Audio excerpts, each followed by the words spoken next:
ये फुटेज आपको विचलित कर सकता है।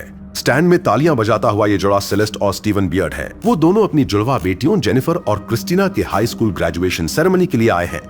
अब आप उनके सामने अकेली बैठी उस महिला को गौर से देखिए। वो ट्रेसी टाल्टन है।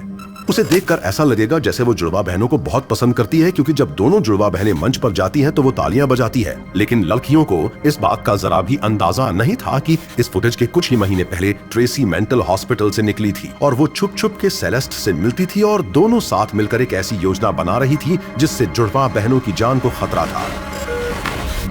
उससे डर लगता था हमें। भले ही हम कितने भी ताले लगा ले, हम कभी सेफ फील नहीं करते थे। हम डर गए थे, हमें लगा वो लड़कियों को मार डालेगी। सीधे सीधे रात को घर आ जाना।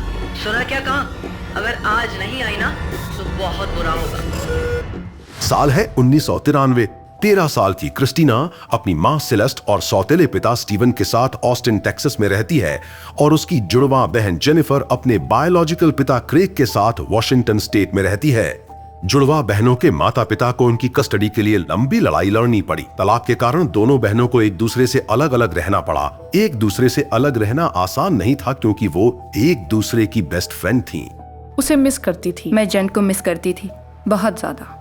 हम दोनों हमेशा एक दूसरे के बेस्ट फ्रेंड थे। हम बाकी भाई बहनों की तरह नहीं थे। हमारा रिश्ता अलग था। उसके साथ होने से मुझे हिम्मत मिलती थी, क्योंकि वो जानती थी मैं क्या महसूस कर रही हूँ। उससे दूर बताया हुआ हर पल मेरे लिए बहुत मुश्किल रहा है। जुलाई 1996। 3 साल तक एक दूसरे से अलग रहने के बाद दोनों बहनों ने गर्मियों में कैलिफोर्निया में अपने दादा दादी के घर पर मिलने का प्लान बनाया।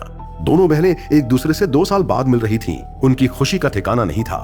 हमें लगा ही नहीं कि हम इतने टाइम से दूर थे। हम इतनी जोर से हंसे कि आंसू ही आ गए और मुझे यकीन ही नहीं हो रहा था कि हम फिर से साथ हैं। लेकिन उनकी ये खुशी ज्यादा देर तक नहीं टिक पाई। जेनिफर अपने पिता क्रेग को फोन करके ये बताना चाह रही थी कि दोनों ठीक से पहुंच गए हैं, लेकिन कोई फोन का जवाब ही नहीं दे रहा था।